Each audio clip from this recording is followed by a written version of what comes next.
आज फिर यह एक काली स्याह रात थी जो पूरी तरह से अंधेरे में डूबी हुई थी।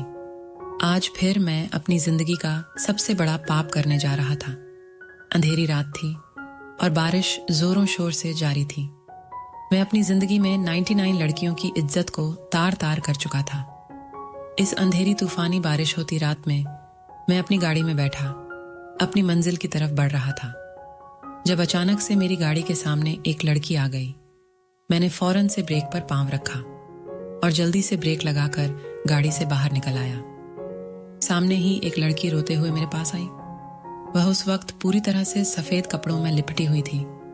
बहुत ज्यादा बारिश होने की वजह से वह पैदल नहीं जा सकती थी और मुझसे मदद मांग रही थी। वह मुझसे कह रही थी कि मैं उसे उसके घर तक छोड़ दूं। वह विधवा है और उसके बच्चे उसका इंतजार कर रहे होंगे। उसकी बात सुनकर मैं हैरत में गिरफ्तार हो गया कि वह बच्चों की मां थी। हालांकि वह शादीशुदा भी नहीं लग रही थी। वह लड़की बेइंतहा खूबसूरत थी। बारिश की वजह से वह पूरी तरह से भीगी हुई थी। उसको देखते ही मेरी नीयत उस पर बिगड़ने लगी। मैंने उसे अपने साथ गाड़ी में बैठा लिया। कुछ ही देर में हम लोग मेरे घर पहुंच चुके थे। अपने घर पहुंचते ही मैंने उसे अपने घर के अंदर बुलाया। मैंने झूठ बोला कि मेरी गाड़ी का पेट्रोल इतना ज्यादा नहीं है कि आगे तक जा सके और बारिश का हाल वह खुद देख रही थी।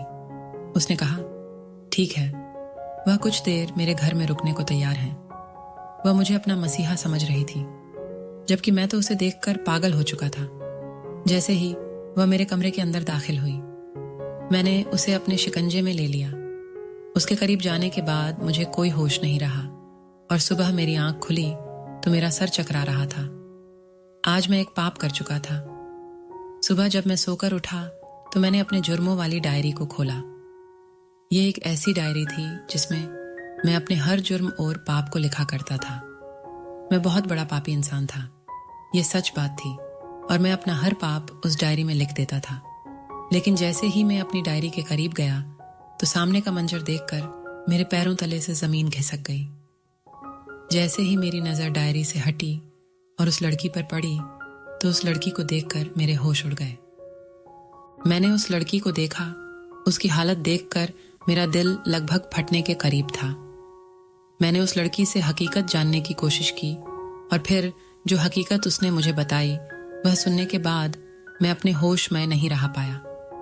मुझे तकरीबन 24 घंटों के बाद होश आया था। जैसे ही मुझे होश आया तो मेरे सामने वही लड़की खड़ी थी। उस लड़की ने जो हकीकत मुझे बताई थी उसने मुझे मेरे मांझी में धकेल दिया था। मांझी को याद करते हुए मैं बहुत पीछे चला गया था। यह उस वक्त का किस्सा था जब मेरी उम्र मुश्किल से 20 साल थी। तकरीबन 10 साल पहले की बात थी। 10 साल पहले मैं एक बहुत ही अच्छा और संस्कारी लड़का था। उस वक्त मैं यूनिवर्सिटी का छात्र था। मैं BEd की डिग्री हासिल कर रहा था। रोजाना सुबह होते ही ईश्वर की भक्ति में लीन हो जाता था। गंदे कामों से मेरा कोई वास्ता नहीं था, बल्कि मैं बहुत ही अच्छा और नेक लड़का था। मेरे माता पिता ने मुझे दुनिया की हर सहलत दी थी, दुनिया की हर खुशियां दी थी, लेकिन उन सब के बावजूद मैं कभी घबराया नहीं था, बल्कि मुझ में विनम्रता थी, मुझ में सब्र था। मैंने कभी भी किसी का हक नहीं खाया था। मैंने कभी भी किसी को तकलीफ नहीं पहुंचाई थी। लेकिन तकरीबन 20 साल की उम्र के बाद अचानक ही मुझ पर ऐसे गमों के पहाड़ टूट पड़े कि जिन्होंने मुझे बिल्कुल ही बदल दिया था। मेरी B.Ed पूरी होने के बाद लगभग 6 महीने बाद ही मुझे एक अनजान नंबर से कॉल आई कि मेरे बाबा का एक्सीडेंट हो गया है। यह खबर मेरे लिए तड़पा देने वाली थी। मुझे अपनी आंखों के सामने अंधेरा छाता हुआ महसूस हुआ। भागम भाग में अस्पताल पहुंचा। डॉक्टर ने बताया कि मेरे बाबा की हालत बहुत खराब है। यह खबर सुनते ही मैं वहीं पास के मंदिर में गया और फूट फूट कर रोने लगा और ईश्वर से अपने माँ बाप की जिंदगी की प्रार्थना करने लगा। 2 दिन तक मेरे बाबा अस्पताल में जिंदगी और मौत की जंग लड़ते रहे और 2 दिन तक मैं उस मंदिर में ईश्वर के सामने बैठा रोता रहा और प्रार्थना करता रहा, और मुझे यकीन था कि ऊपर वाला मेरी जरूर सुनेगा। कम से कम उन दोनों में से किसी एक को तो बचा लेगा। मैंने परमात्मा को उन सभी अच्छे कामों की कसम दी और अपने माँ बाप की जिंदगी की भीख मांगी। जो अब तक मैंने उसको खुश करने के लिए किए थे। लेकिन मेरी यह प्रार्थना स्वीकार नहीं हुई। मेरे माँ बाबा दोनों ही का निधन हो गया और यह खबर मेरे ऊपर किसी पहाड़ की तरह गिरी थी और मेरी हालत एकदम से बदल गई थी। जिस तरह से तजुर्बा पाने के लिए इंसान को सिर्फ एक पल और एक लम्हे की जरूरत होती है और उस एक लम्हे में उसे तजुर्बा मिल जाता है, बिल्कुल उसी तरह एक लम्हा, सिर्फ एक कमजोर लम्हा, हमें अपनी पूरी मेहनत से हटा देता है। और मेरे माँ बाप की मौत की खबर मेरे लिए वह सबसे कमजोर लम्हा था जिसने मुझे सही रास्ते से एक पल में हटा दिया था। न जाने कितने महीने तो मैं रंजो गम में डूबा रहा और अचानक जब होश की दुनिया में वापस आया तो मालूम हुआ कि मेरे बाबा की कंपनी पूरी तरह से डूब चुकी थी और मुझे समझ नहीं आ रहा था कि मैं इस परेशानी से किस तरह खुद को निकालूं। माँ बाप की मौत का गम इतना बड़ा था कि मेरे लिए खुद को संभालना बहुत मुश्किल हो गया था। ये मेरी बचपन की आदत थी कि मैं अपने हर पुण्य को अपनी डायरी में दर्ज कर लिया करता था। मैं उस डायरी में हर वह बात लिख लेता था जो मेरे पुण्य के तौर पर मैंने की होती थी। राहगीरों की मदद करता था, बड़े बूढ़ों का सम्मान करता था। यूं समझो कि अच्छाई का कोई कोई काम नहीं छोड़ता था और उन सभी कामों को मैं अपनी डायरी में पुण्य के तौर पर दर्ज कर देता था, यह सोचकर कि मैंने आज ईश्वर को खुश करने के लिए यह काम किया है। मैंने एक बार फिर खुद से खुद को संभाला और एक बार फिर से ऊपर वाले की तरफ झुकने की कोशिश की। मैं एक बार फिर से ईश्वर से प्रार्थना करना चाहता था कि मेरे बाबा का कारोबार सही तरीके से चल पड़ी डी है। मुझे कारोबार से कोई मतलब नहीं था, मुझे सिर्फ अपने बाबा की मेहनत से मतलब था। उन्होंने सारी जिंदगी मेहनत करके इस कारोबार को खड़ा किया था और मैं इसे डूबता हुआ नहीं देख सकता था। मेरे पास मेरे बाबा की यह एक ही निशानी थी। मेरी वो डायरी तकरीबन भर चुकी थी। मेरी डायरी में मेरे बेइंतहा अच्छे काम दर्ज थी। आज भी मैंने यही किया था। मैं अपने घर आया और अपनी डायरी को उठाया और एक एक पन्ने को पलटने लगा। जैसे जैसे मैं पन्नों को पलट रहा था मेरी आंखों से आंसू निकल रहे थे। उस डायरी में अब तक लिखे गए तकरीबन 1000 से भी ज्यादा अच्छे काम थे।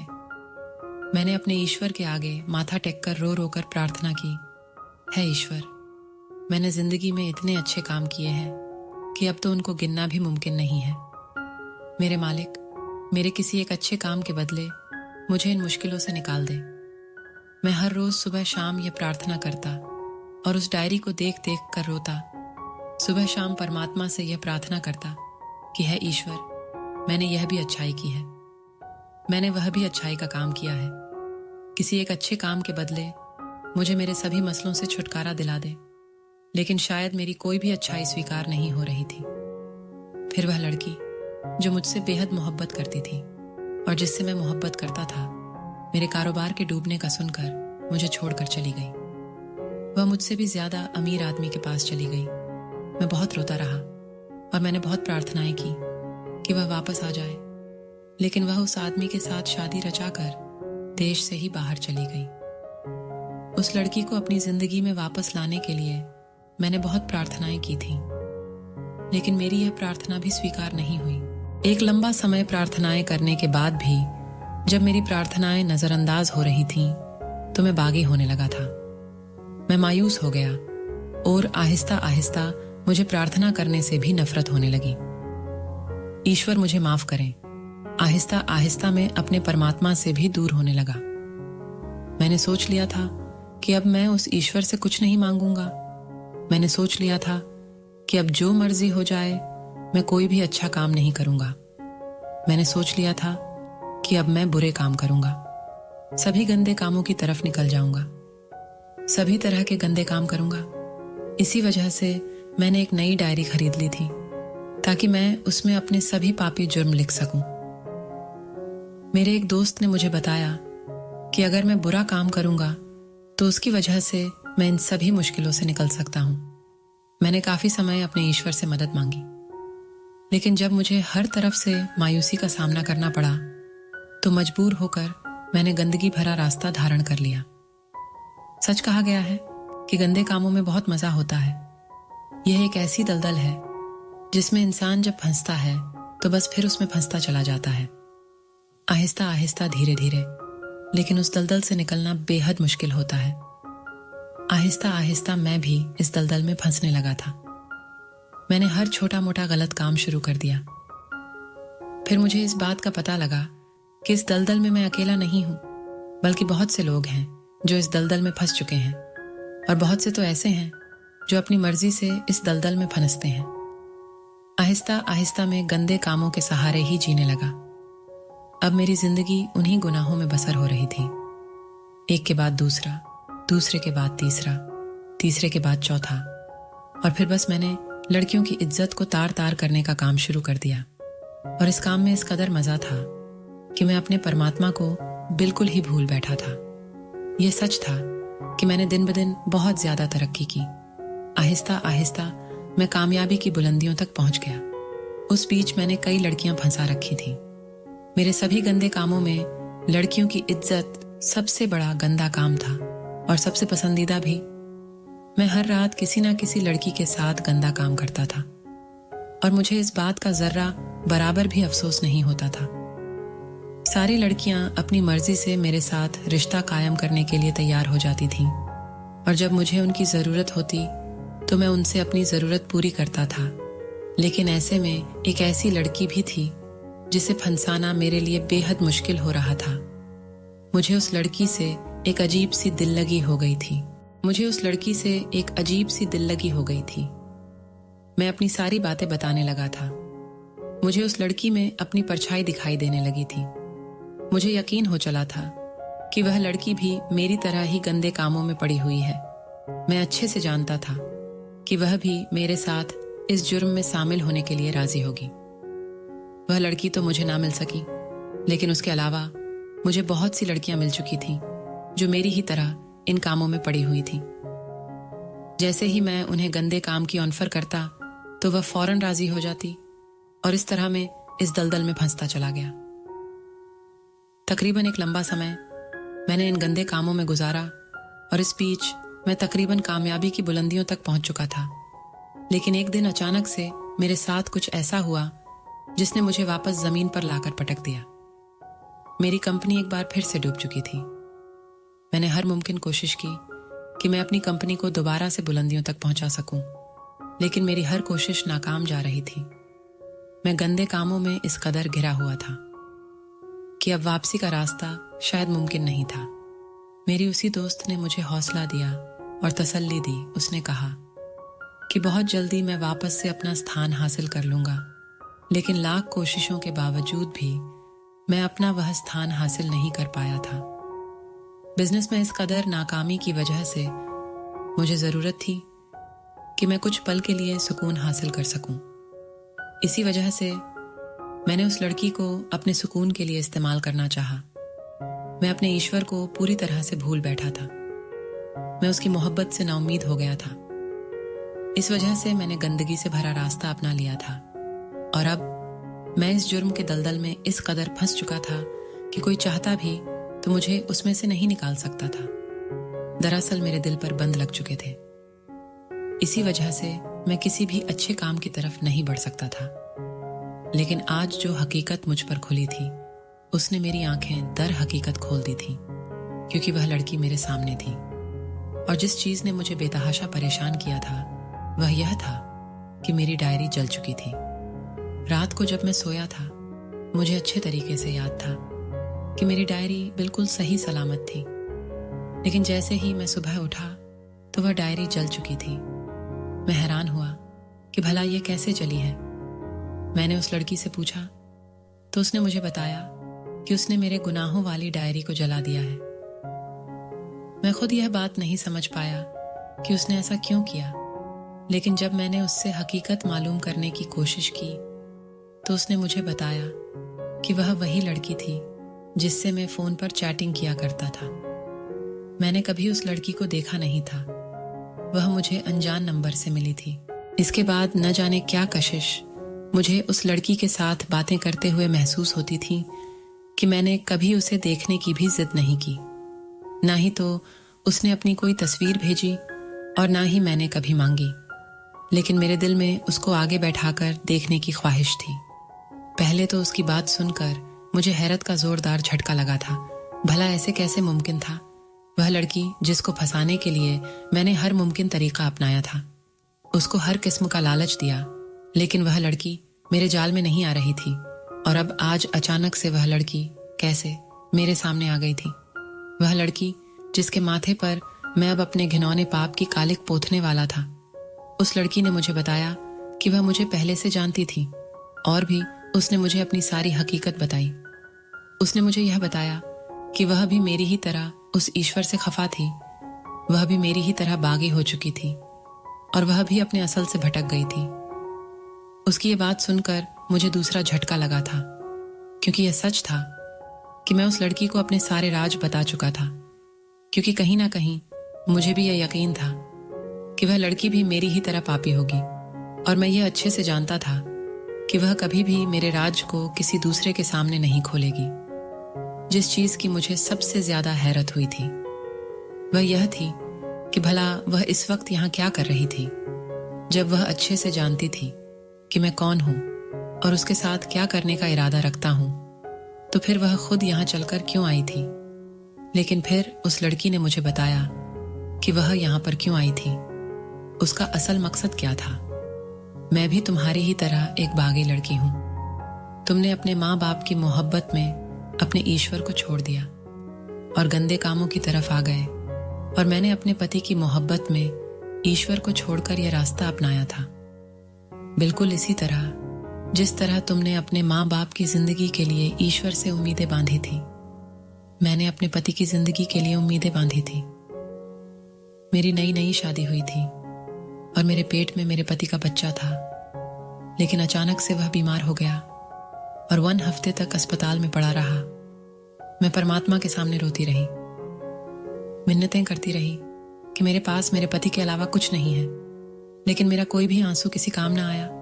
और वही एक लम्हा था जो मैं बागी हो गई। उसकी बातें सुनकर पहले तो मैं बहुत हैरान हो गया कि उसे कैसे पता कि मैं एक बागी हूं, क्योंकि यह बात तो मैंने कभी उससे पहले बताई ही नहीं थी कि मैं बागी हो चुका हूं।